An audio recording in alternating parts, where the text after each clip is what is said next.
Stan Lee made me a freak. Fox made me a weapon. And the fans made it last too long. Hello there, people of the universe. My name is Dr. Michael 10, and welcome to my spoiler-free Reflections on Logan video. It's not a review because reviews, for me, they have spoilers. So instead, we're going to be a pedantic bastard and say Reflections. Yeah. Now, for those who don't know, Hugh Jackman, the lovely Hugh Jackman and fucking badass Hugh Jackman, has been playing Wolverine as of now a grand total of 17 years, which beats Robert Downey Jr.'s 9-year runners Iron Man. And it's literally, he's got the world record because, you know those memes what say here's a compilation of all the actors who have played this role? When it comes to Wolverine, there's only one man, and it's Hugh Jackman.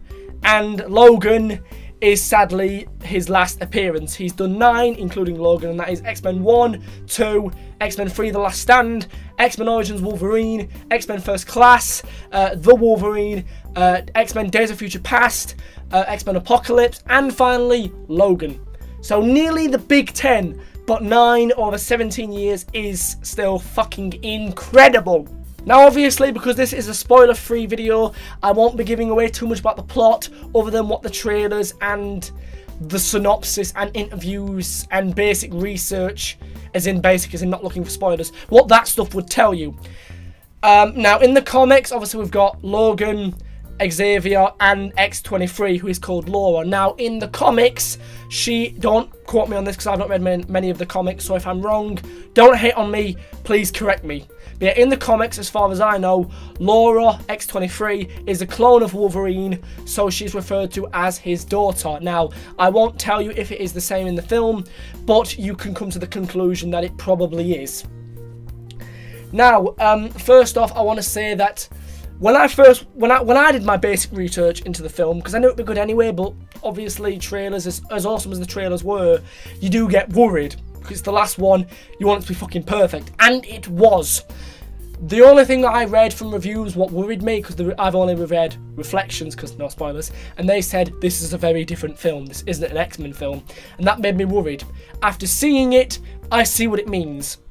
Like, I will be talking briefly in depth about some of my favourite moments, but most of them are story driven. Like a lot of this film, the action is amazing, by the way. R-rated Wolverine is as bloody and fucking scream creating as you'd think, but my favourite scenes in the film were the dialogue bits. Like there's a scene, tiny bit of spoiler here, there's a scene where Wolverine, Charles and Laura are with a family.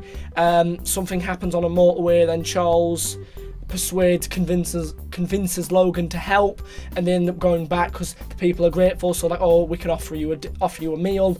And then it's actually this scene where in the trailer Xavier says, Logan, you still have time. This is what family looks like, people who love each other. Logan, you still have time. Because he's basically talking about Logan has spent his life being an animal, lost, brooding, all that stuff.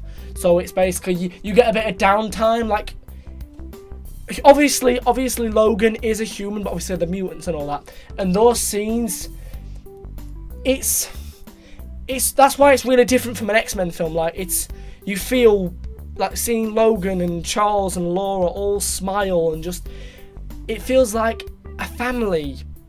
Obviously this bond was there in the other X-Men films with the X-Men, like with Rogue and Scott and Storm and Jean and all that, but this is more so, and it's more personal because of how it's acted, and you can sense in the acting and the writing and just how it's everything, you can just sense the actors are obviously very aware that this is their last film, and you can just feel the raw emotion, and it's fantastic. And as many people will probably tell you if you're going to see this film, or if you have seen it, you will know, this film is an emotional tearjerker. It brought me to tears, almost brought me to tears, like eyes watering, blinking it away, a grand total of 2 times. And then the 3rd time, in the penultimate moment of the film, I bawled my eyes out like a bitch. Like when this sequence happens, and you will know when you see it, or if you have seen it, you'll know what I mean, and it fucking broke me. Like Last night, after I came out, obviously I tweeted saying, yada yada yada, I loved it. Someone on Twitter tweeted me saying, fancy doing a stream, or Steam as we call it, talking about it. And I said, not a bad idea, but I didn't do it straight away. I had some downtime because I was literally in shock at the end of the film. Like, I staggered out, like, that was so perfect. Because it is a perfect, it's the Wolverine film we've always wanted, but at the same time, it's sad that it took us to get to the last one to have it as it should be, like with the whole blood. Like, there's some bits where he's chopping arms off, fucking legs off, like bits of ass and tits flying all over. It's like Outlast. And it's like, it's sad that it took us till the last film to get this. Now, there are some bits in X-Men 2 when he's killing all the guards and soldiers when they attack the mansion, especially when Bobby, John, and Rogue are going to the entrance of the mansion and the doors burst open, and you just hear Logan go, "Argh!" and he jumps off the banister and stabs 2 guys, and then he goes, like, it's a shot from behind, like, his hands slam down, and like, I'll show you, like, he does this, he goes, let's go, and it's just a really cool scene. No blood, sadly, but it's really satisfying in Logan, and I thank Deadpool for starting the R-rated superhero film genre or subgenre or whatever, starting that trend. I'm grateful. It's just a shame that it was his last one what was perfect, like, 'cause obviously it's a really sad film but a really awesome film, and the whole, what I was saying about it being different and me being worried about that, no, it really suits. Like, the pacing is slow, it's drawn out, but I mean this in a positive sense. The film takes its time. It doesn't waste any opportunities. It doesn't fill every scene with dialogue. There's bits where it's quiet and you really feel Logan's pain. Because it's been clear through all the X-Men films, like in the Wolverine, how he's a recluse because of what happened to Jean. And you feel it, and you really want him to just be happy and badass. And in Logan, you want nothing more for this film to have a fucking happy ending. It's why in my favourite scene with where you can feel the family bond, it's so satisfying, and I won't tell you what happens after these scenes, but it's really heartbreaking. And one thing this film did, what I was worried about, was it did a cliche where there is, I won't tell you what it is, but there is something in the film what is referred to as the Westchester incident. Now, Westchester is where the Xavier Mansion is, where the X-Men are based, get it? And there, Logan is driving, and it's something on the radio is referring to something that happened in Westchester, what did something, and Logan turns it off. Now, that's the cliche. I feel it's a cliche where you're about to be told information, but then you're stopped from hearing it. Now, Logan did this, the film did it, not, I meant the film Logan, the film did it in a way that, not like when he did it, it's not like, oh, fucking cliche, no, it did it in a way so that when he turned off the radio, it stops you from hearing it, and it's good, because, like, I don't want to hear that.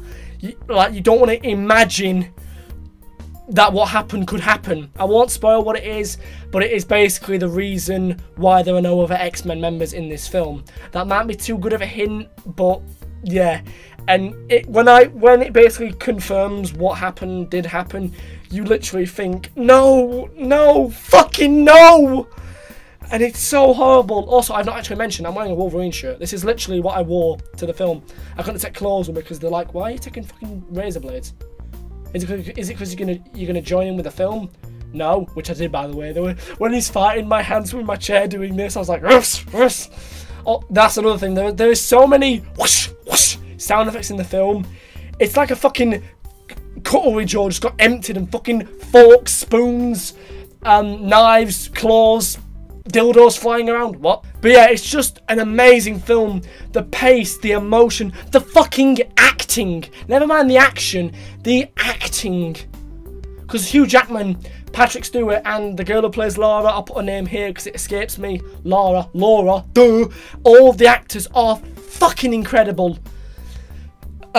Hugh and Patrick are my favourites because obviously there's so much riding on these characters. They've been doing it for so long. And you can just feel the pressure on these actors. Like, we know we've got a legacy, but we created on our backs, and we will give it a fitting end. And they fucking did. It's an amazing film. There's turns, there's surprises, there's action and proper blood and gore action like Wolverine deserves. there's heartbreak, so much fucking heartbreak, and it's just an amazing fucking film. And that is really all I can say without giving anything away. You may think I literally just went on about a rant about how much of a fanboy I am, but that is really all I can reflect on without giving it away. I mean, I gave some hints, and I hope they weren't too good that it ruins it for some people, but sorry. But yeah, it was just an amazing film. The only thing I didn't like, besides the bit that made me cry, was that he doesn't wear the yellow suit. That's not a spoiler, that's known. And I can see why. It wouldn't suit the film. Like the director, James Mangold, hope I said it right, he also did the Wolverine, which does have a deleted credit scene where he opens a briefcase with the yellow suit in. So one does exist, and it's a shame he never got to war it, but it wouldn't have fitted in Logan. But obviously, unless Ryan Reynolds can convince him to do Deadpool 2, we'll never get to see it.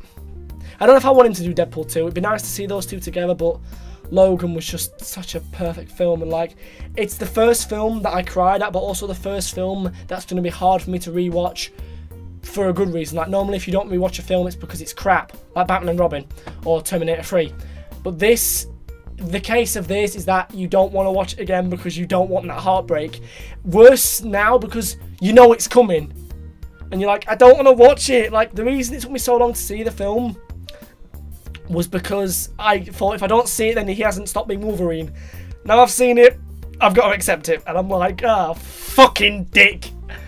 But yeah, that is really all I have to say. It's an amazing film. The acting, it's the Wolverine film we deserve, but not the one we need. Yeah, sorry.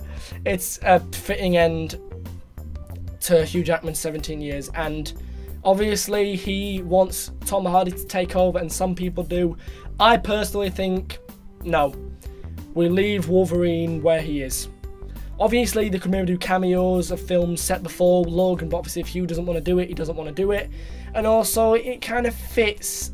I don't know. All I know is that I've grown up with, because obviously I'm 18, so I've seen every single X-Men film, and even X-Men 3 and X-Men Origins, they're still good films. Like, yes, Deadpool got raped in X-Men Origins Wolverine, but the action scenes are still good. X-Men 3 was corny and kind of, fuck you, Brett Ratner, but it's still got some good action scenes. So all 9 of the films have got good moments in. Not just because of Hugh Jackman, but he's a big part. But anyway, I highly recommend this film. Take your tissues because you will blub like a bitch, because I did. And yeah, so just thank you, Hugh Jackman. Thank you, Patrick Stewart. Thank you, James Mangold. I hope I'm saying that right. And thank you, the girl who plays Laura. I'm sorry, I can't get your name right. But yeah, on that note, thank you guys so much for watching this video. If you liked it, please remember to leave a like and a comment, and of course, any type of feedback below, and of course, share with your friends, as it will help with the channel. And as always, I will see you guys back here next time. Bye.